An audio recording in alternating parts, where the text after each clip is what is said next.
Good afternoon once more, everyone. As I've mentioned here, my name is James Sudi. I'm actually a digital adoption and change consultant, business development and business development and partnerships lead for an organization called Dorian Associates, LLP. It's a pleasure to be here to moderate this session, a lovely panel. And one of the key things when you hear about skills for the future, investing in yourself, a lot of things that come into mind is one, AI, right? Yeah?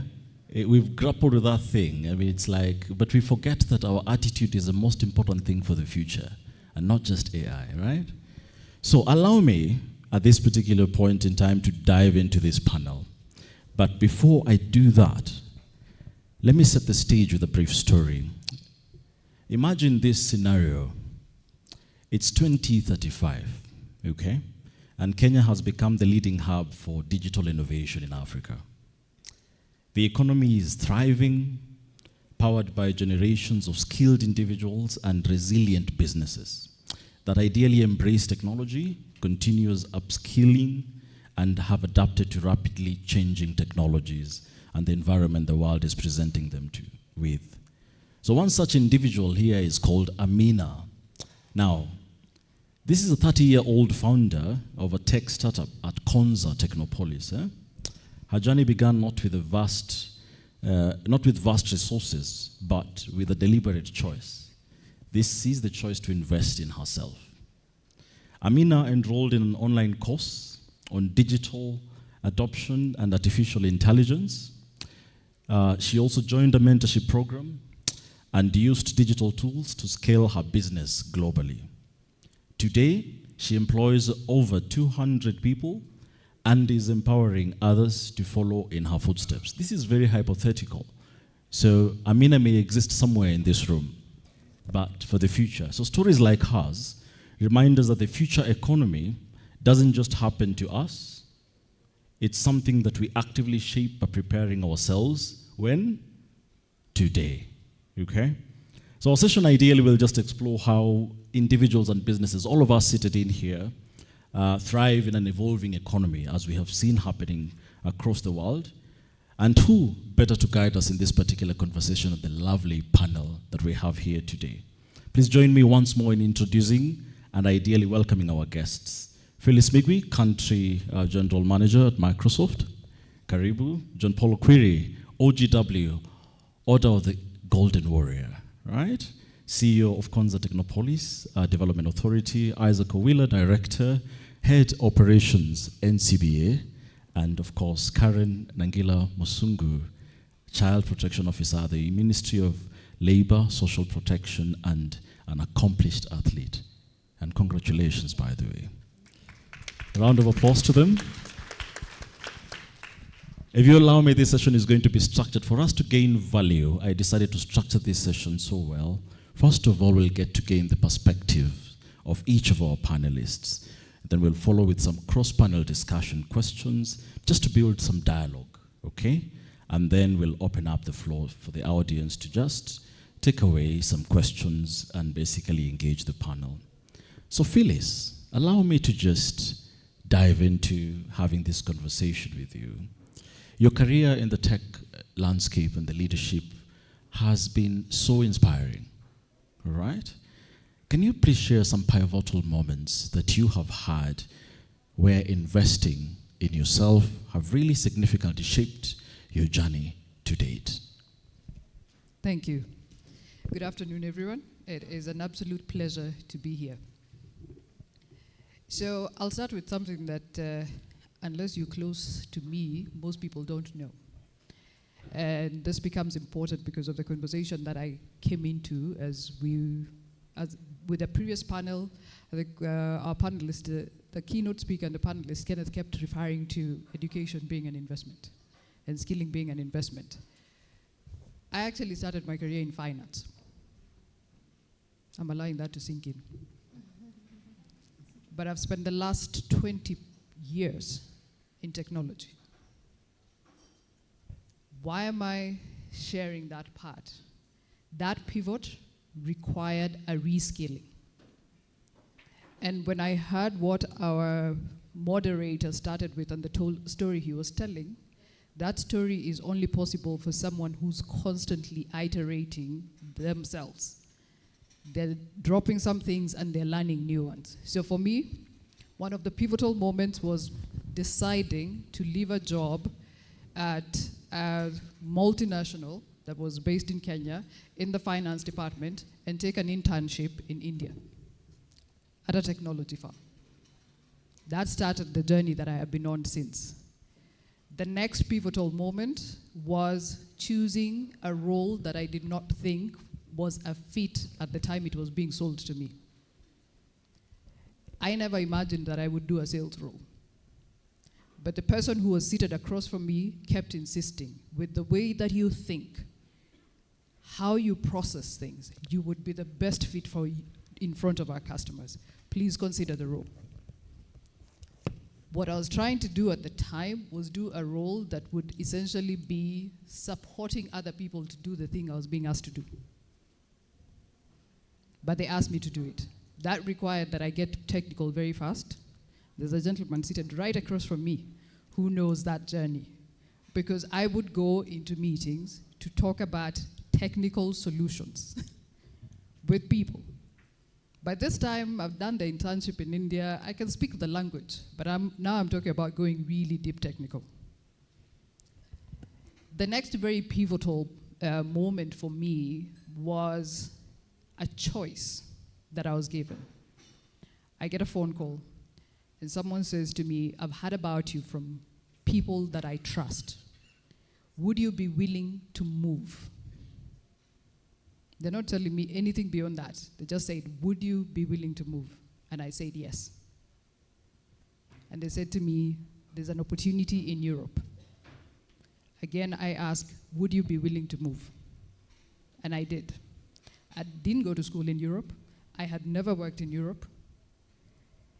When they came back and they said the 3 roles that were an option at the table, I chose the one they were trying to make me not take. This is their description of that role. Every manager that we've had on that role that was European has actually failed. That's the reason we don't want you for that role. We want you for these 2 other roles that we think would be easier for you to integrate in the team. Why am I sharing that? I think the lady who was a financial coach kept saying personal choice and knowing yourself as you're making these choices. One of the things that has been consistent in the pivotal moments and where I needed to make changes was looking at myself and being very clear, what do I bring to the table? And how far am I willing to go? So I'll stop there. I know you have other questions. Thank you very much. Do we have our notepads next to us? Because whatever is starting to really come out of this conversation is that you really need to gain a lot of value from this conversation. Are we writing down? John, you know, Konza Technopolis has been at the heart of Kenya's digital future. Basically, what we are doing is we are looking at you guys. Can you outline your vision? Yeah? And this is ideally for the Kenyan tech ecosystem that we have. We see a lot happening around. How can individuals as well as businesses, and all of us seated in here, how can we plug into the opportunities that Konza Technopolis presents? Thank you. Thank you very much, Sudi. And I'm grateful to be here. I'm grateful to be in your presence and to be involved in this conversation.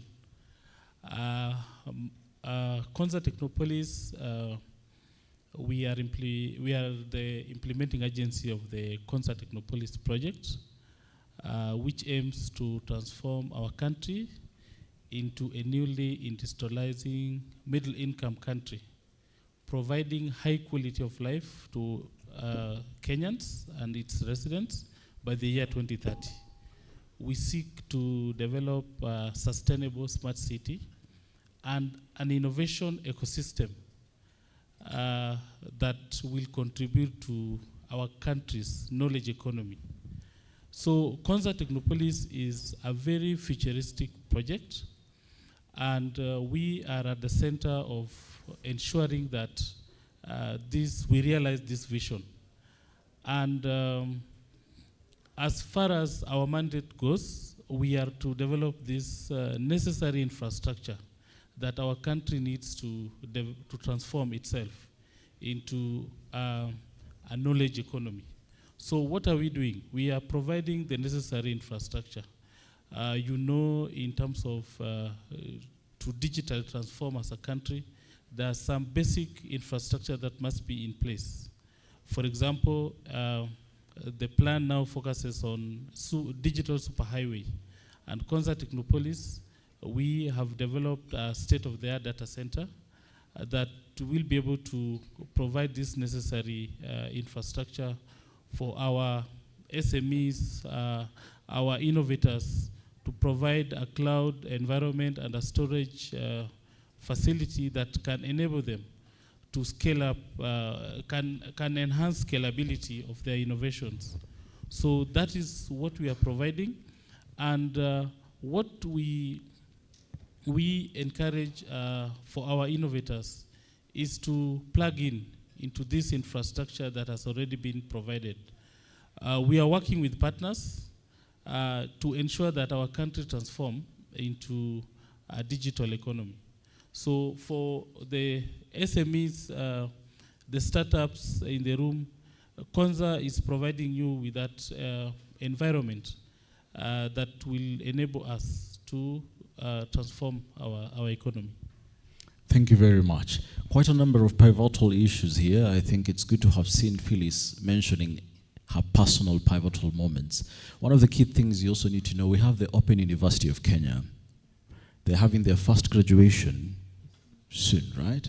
How many of us registered for any courses at the Open University of Kenya? Or we just see this as a sham? Skills. We are not gaining skills from some of these opportunities. That is one way to plug into Konza Technopolis. Isaac, NCBA has really undergone quite a remarkable digital transformation journey. They've really gone through quite a bit, and I've seen a lot of amazing products you're launching. What can SMEs learn from this, the journey that you guys have gone through, especially regarding technology adoption? Thank you, Sudi, and it's great to see everybody here, and thanks, Abojani, for making this happen. And it's good to see such a huge number of people late in the afternoon. We don't take it for granted. So I work for NCBA Group. This is the bank that says go for it. We are all about building products that inspire growth and confidence and bring dignity to people. So our journey really is about making sure we understand our customers, and this is what we can sort of share with the SME world. Once you understand your customer, because you don't build solutions for yourself, you build solutions for your customer. So that's the first point, really, to think about who is your customer, and then create a journey that makes sense for your customer.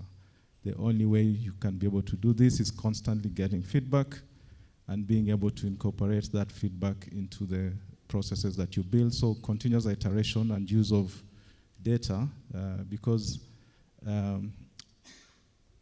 data connects businesses to the infrastructure, and application is the language that makes sure that all that makes sense. So we do get a lot of information in terms of research and in terms of what our customers are telling us, and we find a way of building that back into the solutions and the products that we provide for our clients.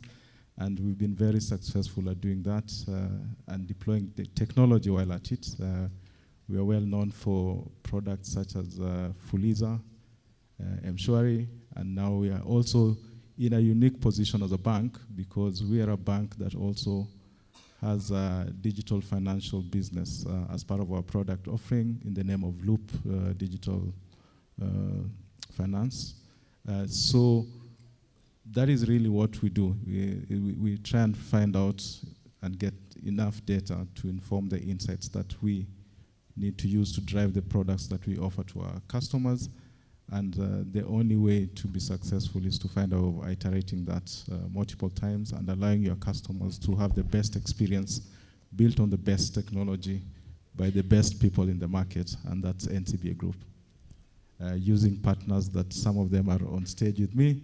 So we do have a lot of partners that we use to drive this stuff and to make sure that we are making a difference in the African market, and we are making sure that Kenya as a country and Africa as a continent then has a story to tell, and we are changing the story. Indeed. Thank you very much. Thank you so much. You know, Fuliza is very futuristic, eh? Some of us are in the future. Fuliza paka mkafulija, which is fine. It is good. It's beautiful. But Karen, congratulations once more for the achievement as an athlete. You know, disability is not inability, right? Yeah. Do we agree? Yes. Very good. So, what can young people, Karen, learn from your experience? Particularly when it comes to the non-traditional skills like talent and creativity, because that future demands for that creativity. What can young people learn? Good afternoon. Thank you so much for this opportunity. And yes, thank you. For those who do not know, we recently represented Kenya, and not just Kenya, but Africa, in the inaugural World Amputee Football for Women in Colombia. Round of applause. Yes. We played, we made it to the SMES and emerged fourth. So what can be, thank you. I love how you call them the non-traditional skills, because that is what it is, you know. Not many people expected us to even get out of the group stages. And I love that this is very personal, so I'm not talking about something in the future. That our coach would tell us that he was told, you guys go enjoy the tour. And I believe that many Kenyans did not even know there was such a game. But I want to tell the young people in the house that whatever is popular brings popular results. And I would encourage you to go above what is expected of you. And that is what we did. That is what I did. My mantra every day when I would go for trainings, and it's difficult to train when it's hot, but I will tell myself I can do hard things. I can do hard things. And that is what separates the ordinary from the extraordinary. I don't want to do the average. I want to do the extraordinary. Thank you. Thank you very much. Very profound. And as we come from non-traditional skills, and thank you very much for actually encouraging us more, that it's just not about looking at yourself as you're lacking, but you really just need to go there. Did someone just tell you just go there and have fun? But you had enough fun. Yes, we did. Very good. And you came back home victorious. Phyllis, you know this artificial intelligence thing we started with is very key. It's reshaping the workforce. Some are afraid. Some are like, bring it on. Others are like, you know what? Whatever comes, comes. You know, wherever we are, wherever it finds us. But how can individuals, especially SMEs, adapt to ensuring that they remain relevant in this changing landscape? Because it's coming, and it's coming quick and fast, and it's not telling us, pole, inakuja tu ikitupeleka. So yes, please. So I'll pick up where I didn't go earlier, and it was intentional. And start with the individual. When I took the Europe role, IBM had already started having a conversation about AI. Brian will tell you we were really trying to convince customers about machine learning and making a lot of noise around it. So I'm busy trying to learn about machine learning, and then there's a new buzzword in the whole technology industry, blockchain. Do you remember that? So I remember sitting and thinking, okay, I will finish this part, and then I'll get to this new thing, because we're not yet quite selling this one. Then I came home for Christmas. And my father, who was at the time 73, had been learning about blockchain and wanted me to discuss it with him and what we are doing as a company. Yeah, Maina, that look is what I had in my face. I'm like, you're 70. What are you doing looking at blockchain? Why am I sharing that? One of the things that I believe is required for us to take advantage of the era that we are in is a curiosity and a choice to become a lifelong learner. Those things are moving and moving fast. For anyone who actively works in the technology industry, you know we have something new we are learning every 6 months. It's no longer, this year we'll focus on this. No, it's every 6 months there's something new that you need to reskill on. So if you're an SME business, the one investment you make for your people is learning. The more equipped they are, the better they can take advantage of the economy that we're in and the era that we're in. If you think about the example that I used, blockchain came and scaled in a way that people did not expect. I remember being in rooms where people are saying, yeah, you know, focus on North America and focus on Europe, maybe even Asia. Then a couple of months down the line, you get reports where Nigeria and Kenyans are the highest users of blockchain. No one is looking to train them. No one waited for, they didn't wait for the big companies to start training. The reason I'm also highlighting that is in reality, your teams are already training. But because we're not having conversations on them on what they're interested in, we also don't get to take advantage of the skills that they're learning. So when I say create a learning plan and have a learning engagement within your organization, it's not just what we want to push towards them, is also what are some of the things that they're learning on their own that as an organization we can benefit from. I tell my corporates, and I'll use an example of the current ChatGPT Copilot. You go start selling Copilot to people and they tell you, no, we are not there yet. I say, just go ask your teams how many of them are using ChatGPT for the report they sent you. Then tell me you're not ready. Truth is, a lot of them are already using the tools. So I feel like in Kenya, because of just how mobile, fast, digital ready we are, the skilling conversation becomes a pivotal conversation for any SME at this moment that is trying to actually, one, whether you're an establishment or skill, you will need to figure that part out because that's how you take advantage of the era that we're in. You know, it's quite interesting. You mentioned curiosity and continuous learning. Last year, we had the same conversation with your colleague, Catherine Moraga, here. And it looks like that is something that cuts across when it comes to you developing yourself. So please take heed, all right? I spent 2 hours yesterday. Yes. See?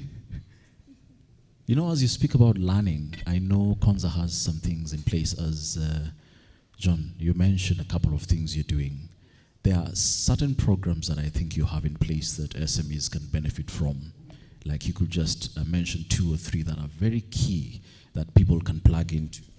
And the most important thing I just wanted to just reiterate for the people here is with this tech-driven economy that is coming, because I know our president also very big on that, by the fact that he made sure we had a Huduma Center that worked. Well, of course, right now, I'm hoping we are supporting and helping where we can to ensure services can still stay. So what can organizations, especially SMEs, how can they derive value more, especially from the programs that you have at Konza? Specifically, you can mention 2 or 3 that are key for us to really focus on and help grow. Thank you. Thank you. Since COVID, that was 2020, a lot of things have changed. Initially, as a people, we did not properly adopt technology. In as far as meetings, we would have to have physical meetings to progress in our works as businesses and also SMEs and companies. But you realize that after COVID, we are all techno-savvy. I remember I first used Teams meeting during COVID when we were told no more physical meetings. So at that time, personally, I also struggled to get used to it.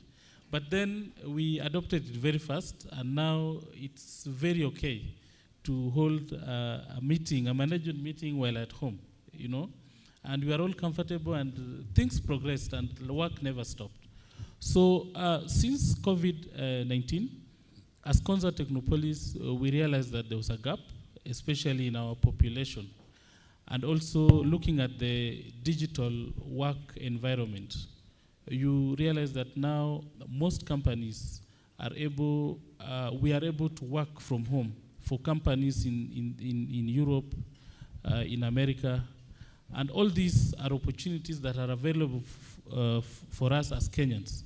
But these opportunities are being taken by countries like India, Philippines, and the countries in the Asia Pacific. While we have a very youthful population, an average age of 19 years. And in our population, is when now with CBC we are beginning to include technology in our studies from a young age.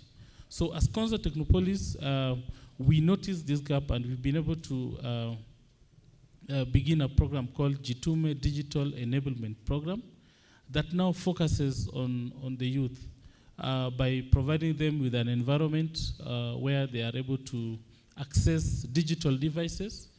By the way, we have, in order to be able to empower our communities and young people to be digitally techno-savvy, we need to have more of digital devices. So currently, we have very minimum numbers of devices, and even as much as mobile penetration is over 70% in the country, we still need to have more of these digital devices, smartphones. And that's why it's one part of the initiatives that the government has adopted is to begin local assembly of affordable devices so that we can have smartphones in the right hands and accessibility. So as Konza Technopolis, we began this Jitume Digital Enablement Program, which we are working together with the TVET institutions, where we are able to provide digital devices in terms of computers. We are working with partners to provide training opportunities, skilling and reskilling opportunities for these young people for free. And also we are able to link them with digital job platforms, where now these young people, upon undergoing a training of, on-the-job training of 3 months to 6 months, they are able to learn and earn a living from jobs that are being offered by companies in the diaspora. So that's one of the initiatives that we are doing as Konza Technopolis to just fill in the gap. But we know it's still a long way to go because we need to have many of our young people are able to operate a laptop. During COVID, we held a hackathon, and some of the young people that we were able to take through, it was the first time they were interacting. Some of them, it was the first time they were interacting with computers. So we need to make sure that we provide an enabling environment where our young people are able to access these digital devices and then take them through and skill and reskill. Because we have a lot of opportunities in the digital work environment that with our young people and the good English that we are speaking, and also with the excellent education system that we have the power to embrace this new frontier in digital work environment. And this will enable us to provide more employment opportunities for our young people and contribute to our economy. So as Konza Technopolis, we are providing this enabling environment where we want that we are at the forefront of any new technology, any new idea. And working together with partners like Microsoft, we've been able to ensure that we stay at the forefront so that we adapt to these new changes, and that is what will take us forward as a country. We also have, as Sudi mentioned, we have established an open university of Kenya. We will be holding the first graduation ceremony next week on Friday, and will be the first cohort of those who dared to embrace this new idea of going to a university while not being physically in class. You know, it's a new thing. It has happened elsewhere in other countries, but this is the first time that we are doing it as a country. And we are going to have the first cohort of students graduating without attending a class, but embracing digital technology to attend classes online. And this is for the first time that it's making us proud as Konza Technopolis that we are at the forefront of doing this. Also, we have the first of a kind graduate university that focuses on STEM, and that is the Kenya Advanced Institute of Science and Technology, which will be opening soon in the new year and admitting the first students who will focus on research and development. You know, as a country, and comparing ourselves with other countries that have made it in this global economy, like Korea, Singapore, Malaysia, and the rest, they have been able to manage and introduce more of their innovation by ensuring that they have a university that focuses on research. And you know, as SMEs and businesses and entrepreneurs, without research, you are not able to innovate and satisfy, as had been mentioned, that you focus on the challenges of your customers, provide them with solutions, and then you are able to create value, which will earn you revenue. So as Konza Technopolis, with this university focusing on research and development, we believe that we'll be able to create more innovations that are able to lead to more startups coming up. And with these startups, we are able to commercialize innovation and ensure that we create revenue for our people. That is one of the areas that we are focusing on as Technopolis, to ensure that we create this new frontier that our country dearly needs. Thank you. Have you realized there's a lot happening in Konza? You know, they're actually asking for PhD holders. You have opportunities for people here to teach at the Open University. Yes. Quite a lot of open positions. So guys, we need to plug in. Robert, if you're in the room, we need a tour of Konza now that the man himself is here. So Abojani, we need to have a day tour of Konza, free of charge, I hope. You get us buses from town and deliver. Very good. It's done. We have already struck a deal. We are ready. As soon as you give us a date, we'll provide you with the necessary transport, and we welcome you to Konza, just to see what we are talking about in as far as this next frontier as a country. Yeah, thank you. Thank you very much. I will be cutting my check to Abojani. Very good. Isaac. You know, Africa's youth population is really growing significantly and very fast. We are actually proud to have a very young workforce. What technical skills do you think, according to you, should the youth focus on to thrive in this future economy? And I think when we talk about the future, we are already in that future. It's just, it keeps on morphing every day. Yeah. So what do you think the youth, what kind of skills do you think we should have? I think things change very fast in our world today, and before we even go to the skills that they would need, I think the beauty of having such a great panel, courtesy of Abojani, is there's already a lot that they've said here that we can sort of build into what's the kind of skills that would be required for the future. And you know, Kenyans were very innovative, so the CEO of Konza City said they have Kujituma, yeah? Jitume, yeah? So, I mean, we are all looking for leaders, first and foremost, yeah?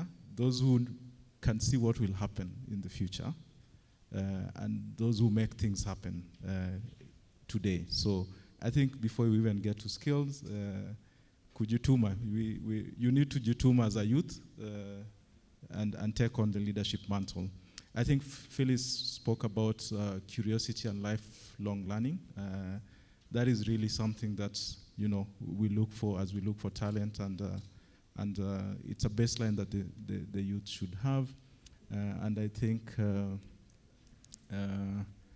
our athlete there, who was in Colombia recently, did speak about the easy stuff everybody can do, isn't it? So the space of ordinary is crowded, and you need to separate yourself by doing those things that people describe as, everybody has failed in this field. Try and do those things that everybody fails in and set yourself apart. So as we look at the skills of the future and as we look at the evolving environment, what really helps in sort of guiding the youth in terms of what you should do, look at the changing landscape and look at the trend in terms of what is going on. If you look at emerging technologies, there's a lot that is happening in the field of emerging technologies. Phyllis has talked about AI, blockchain, and what I always tell my staff is we need to be discussing these things and putting them into action, because unfortunately in the banking industry, we almost have a parallel industry of malicious actors who are also in the boardroom. They probably also have an Abojani conference where they're discussing skills of the future. And when we see trends in the cyberspace, then those are now skills that you need to develop, because then we need to protect ourselves. And this conference is about, how do we safeguard also the investments that we make. So skills in the cyberspace, skills in data science, because again, as I did mention earlier, data drives a lot of the conversations that we have in terms of building customer journeys or even fraud detection. We have a lot of intelligence that we built in our fraud detection systems, and we need data scientists to help us build those models and to help us work with the AI and just try and drive the business. We use those models to try and understand what is the customer journey like, what is the next thing the customer would like to have. You got an 18-year-old who opened an account. They're probably now 28 years old. They're probably looking for a mortgage, and that can generate a lead that then you need to take to Centum and have a conversation. So we also have trends in terms of machine learning, which we are deploying to build a lot of the stuff that we are doing in the back end. We are looking at robotics to automate processes. So there's a lot that the youth can sort of learn by just looking at the trends in technology. Cloud computing is another big thing. Currently, I think we have scarcity in cloud engineers. So this is something that you can explore. And the beauty about skills is you don't really need to be in a classroom. Phyllis said she started her career in finance. I'm a BCom graduate. My first job was fixing computers, because you remember in 2000 we thought everything will crash, yeah? So my first job was to fix Y2K bugs, yeah? So I came from Lower Kabete to fix Y2K bugs in a global institution, and because while I was in school I developed skills outside of my BCom and CPA. I stayed on in that organization for 23 years. I just left last year to come back home and build NCBA. So skills are not necessarily classroom things. Skills are things you look at your environment, alafu unajitu. Yeah. So what were please jituma? What were jitume? As we're coming to close of this session, one of the key things I remember Phyllis mentioned is that her father was talking about blockchain at 70.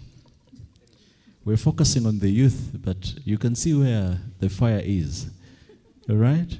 So even if you grew old and you did not focus on your skills, maybe at an old age there will be something new. But cloud engineers are also required. As we've seen, there's a scarcity for cloud engineers. So it's important. But now, our mental well-being also is important for the future, right? So if you don't have it, don't think about the future. Karen, mental well-being is very important in playing a role and preparing us, ideally, to navigate these particular pressures that are coming with the new advances in technology and the change that's happening. So what role do you think mental well-being plays in the future economy? mental health plays a crucial role because it's easier to say that I am not feeling well, so I will not come. But most often we neglect our mental wellness because it's easier for me to pick out, like now when we went out to eat, I chose what I wanted on my plate. But with our brain, what we hear, what we see, sometimes we do not have control. And so we have to be very intentional what we allow ourselves to hear, what we allow ourselves to see. Because at the end of the day, it will come out. And so if you can be intentional, I tell myself this, if I'm using public transport, I'll have a book with me. If I am driving, I'll listen into a podcast or something that I can learn from. And as one of the panelists said, that knowledge or skills, I don't have to be in a classroom. So when you constantly feed your mind with positivity, things of success, then that is what you will churn out. But then there are times when life hits and you are down. Now even speaking as an athlete, not just in the professional, but then tell yourself that you can push through the wall. I believe that each and every person that is here has surmounted some challenges. And if it were to be written in a book, that will be one wholesome book, as Daktari started us off. But what kept you going? What kept you going? You can have things around or people around that can act as your reference group for growth and development. That when you hit down, you can reach out to someone. Have public display of accountability. Have buddy success people that you can reach out to. And also have mentors, people that have gone ahead, that can show you this is the way, that can tell you don't go this way, like from the mistakes or failures of our speakers that went ahead, we can learn from them. Another thing is about books is to read. Read. I usually say that if you cannot travel, read. But if you can, do both. Thank you. Those who traveled here, you traveled. Don't worry, you have traveled. Thank you very much, Karen. One of the key things that you can pick from that is this. Importantly, what she mentioned is that if you are not journeying with someone, the future might be difficult for you. And another thing, managing your mental health is a skill in itself. So if you don't get a way of managing your mental health, then I think it might be also difficult to acquire skills. Being the Economic Empowerment Summit, this will just go to all of us panelists, and all of us can take turns to answer this. All of us have worked with the youth and the old. So how critical do we think financial literacy is as a life skill? And what can we do to promote it among the young and the old generation? Anyone who wants to take that first? I will just open it. Whoever is ready. Ladies last, first. All right. Ladies first. Okay. The importance of financial literacy. Yes. Because for me, financial well-being is equals to less financial concerns. And is it at this point that I shout out Abojani? I can't remember even the class I was in, but I owe it to them, that masterclass that opened my eyes. I was able to open my first CDS account. I was able to buy my first bond. I was able to start the journey. And it really does depend. I think the financial coach mentioned about goals. What do you want? And there's this Ramit. He says, design your own rich life. So my own rich life might be different from another person, you know. So from there, then you goal set and you put out the things that you want to achieve. So it is very important, and it starts in this room here, basic financial literacy. Yes. Thank you very much. I really was expecting the guy who works at the bank to go first, but hey. Oh, you're waiting, eh? I think when we talk about financial literacy, we make the mistake of assuming that it requires that we sit in a class. And I absolutely appreciate the Abojanis and all other organizations. But how many of us in this room have children? How many of you are talking to them about that allowance that they ask you for? Much smaller number, and congratulations to the two of you. Oh, there's a third one. Yes. Interestingly, it's the ladies. Oh, there's a gentleman there. So, of all the people who raised their hand, I have 4 people who are talking to the children about their allowance. I started learning about financial literacy from that allowance, where you're asking your parents for something, and they're saying, okay, we said if you do this, you will get this. Can you pay for that thing that you want? So it starts to train the mind. I love what she said about well-being, because what she's talking about is actually getting very intentional and training ourselves. Financial literacy starts at that point. And that's why I chose the child who's getting an allowance, not the person who has a salary. If I'm teaching you financial literacy at the point where you're getting your first salary, we're already in trouble, which is something that we're facing in Kenya right now. Because then everyone is thinking about how they can spend. They don't have the practice of saving. One of the products, and I'm not marketing for them, but that I loved and I hope it comes back big, was, I don't know how many of us grew up with that advert from Coop Bank with the piggy bank. Remember that? The advert with the piggy bank. I remember asking my parents for the piggy bank. I want that thing that they're talking about. For me, it's a missed opportunity. It was a missed opportunity for Kenya because we could have developed a culture then of Kenya as a saving nation. Right now, the thing that we need to do is, as we are having the conversation about mental wellness and all other kinds of wellness, is to also go back and really look at, as Phyllis, what is the life that I have desired for myself? And then Kenneth and the panel that were here were talking to us about generational wealth. What do I want to leave as an inheritance? Unfortunately, as a country, part of the reason we don't have the conversations about financial literacy is because we also believe the children are your security when you're old. So just think about that for a moment. I'm not training them, but I'm waiting for them to take care of me. How is that going to be possible? So I do think it's something that we also need to move from a sort of taboo secret topic between the adults to the forefront. And then also, for those of us who have been in these spaces and have learned what it takes, we're taking care of our parents, we're taking care of other relatives for them to live longer. Are you having conversations with them about how maybe they can use their skills or ways they can contribute? Because part of the mental wellness is actually some of the lessons they have they can put to use. So then I'm not spending a lot of money taking them to hospital, because really all they do is sit around and think about all the bad stuff that's happening and all the friends that died. So for me, there's several aspects to financial literacy, and it needs to be intentional. Thank you.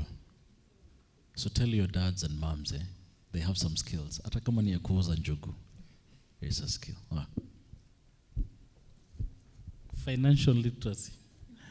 I believe some of us in this room were not fortunate to be like Phyllis, who learned from the piggy bank. Yeah. You realize that the topic of financial literacy normally hits home when it's the rainy day. Then you realize that particular savings that you didn't save, but you used it for something that is not helping at the moment. So financial literacy is very important, and in this our generation, you find out that in simple things as taking care of our parents who are aging, we are likely going to be the last generation to take care of their parents. If we are parents today, I can assure you this next generation is not going to take care of you. So it means we have to take care of ourselves in the future now. And that is very, very profound, and it means that we have to be very intentional in ensuring that we plan for that future that is coming. The next generation have not been brought up the way we were brought up, because we were brought up in a certain manner. But then this next generation is a generation that is already raring to go and not able to think the way we used to think, that the future, my children are my assets, they'll take care of me. Therefore, it's important that we take care and be wary and understand financial literacy at the moment, so that we always plan for the future by investing in that today. What we are doing as Konza Technopolis in this program of Jitume Digital Enablement Program, we've included the component of training the youth on how to save from the earnings that are getting from the overseas job that are doing. And it's important that we make it part and parcel of the trainings and of the mentoring that we do to our young people from a very young age, so that we know that the future is bright for all of us. And that means that if we have a population that is able to save for the future, then even our economy will be sufficient for all of us, and we'll be able to create more opportunities and more employment opportunities for our young people, and move our country from this level, low income level of economy, to the next level, which is middle level economy by the year 2030 and beyond. Thank you. Thank you very much, John. Great, Isaac. So I know Cheg is about to stand because the clock has run over. So I'll try and be brief. I think the benefit of being in this conference for slightly longer across the speakers is because you get to tie the dots. I think the good doctor spoke about apprenticeship. I think a big shout out to those who are here with their children. I think there's one table over there with very young kids. I think there's no better way to translate this financial literacy than having children in such a forum. So well done. We do have children's account at NCBA, so please welcome to NCBA and open a children's account.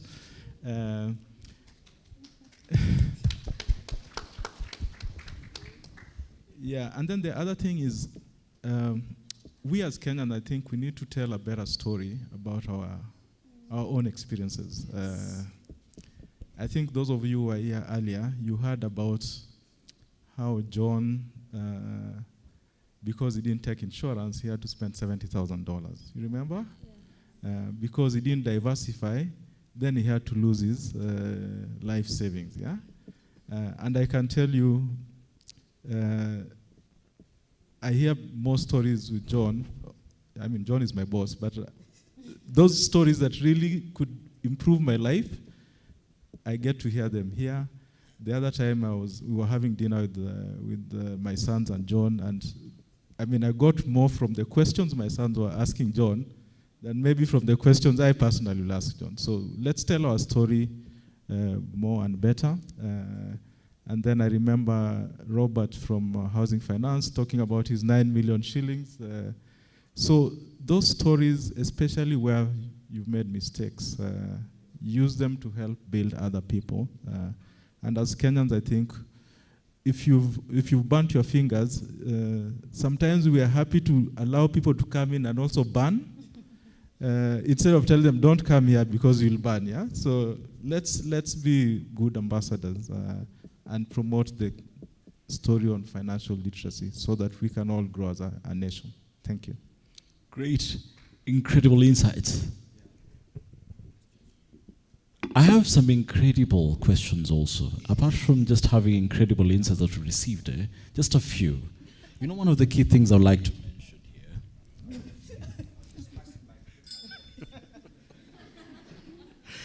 Haven't they really dealt with this particular topic categorically? Do we feel we've learned something? There are just a few questions. I'm just going to pick three. Just three questions, okay? There are so many questions here. Guys are really, in fact, the most important question here is like all panelists, no, this is just a comment before questions. All panelists seem to have stepped out of the country and came back better and bigger. Is this perhaps a blessing in career growth? I love that. Yeah? So, John Paul, do you have digital gadgets that support for old people? You just heard of a 73-year-old learning of blockchain. Do you have any? I mean, I think this question was just to see whether you have anything in support for old people. You know, in learning there is no old age, and we are trained to believe or to believe that in learning you can also make the old age feel young again, right? Yes. So we have the Open University of Kenya that was established specifically for that. So that it's not the conventional way of learning. Yeah, you can maybe you dropped out of school and now you want to engage again after many years. Then it's the opportunity that we are providing, and it's an open learning. It's an open university where you just need to log in, get into the classroom, virtual class, and later graduate. You can do exams when you want. You can go to class when you want. But just to make sure that you are able to partake all the courses as required. So that is one opportunity and one platform that we are recognizing that even at old age, you can still go back to school and learn something on digital transformation. Actually, most of the courses at the Open University of Kenya are not the conventional courses that we learned or we learn in conventional universities. They are courses that are relevant to this current situation. For example, data science, leadership, cybersecurity, all that. And the courses range from certificate, short courses, certificate level, diploma, degrees, and masters. And later on, we'll engage into PhD. Thank you. I'm going to request all of us to find time and engage with the panelists after this particular session, okay? In the interest of time. Next time, I think we are asking for 2 hours for this session. There's a lot that needs to be unpacked. A heartfelt thank you to our panelists for sharing their thought-provoking ideas, engagement, experiences. Did we love the conversations we had today? A round of applause for that. Great. So we've learned the importance of digital tools, mental health, and what basically, so can we build our foundations better with our finances, with our minds, and with our networks? Thank you so much. Thank you, Isaac. Thank you, John. Thank you, Phyllis. And thank you, Karen.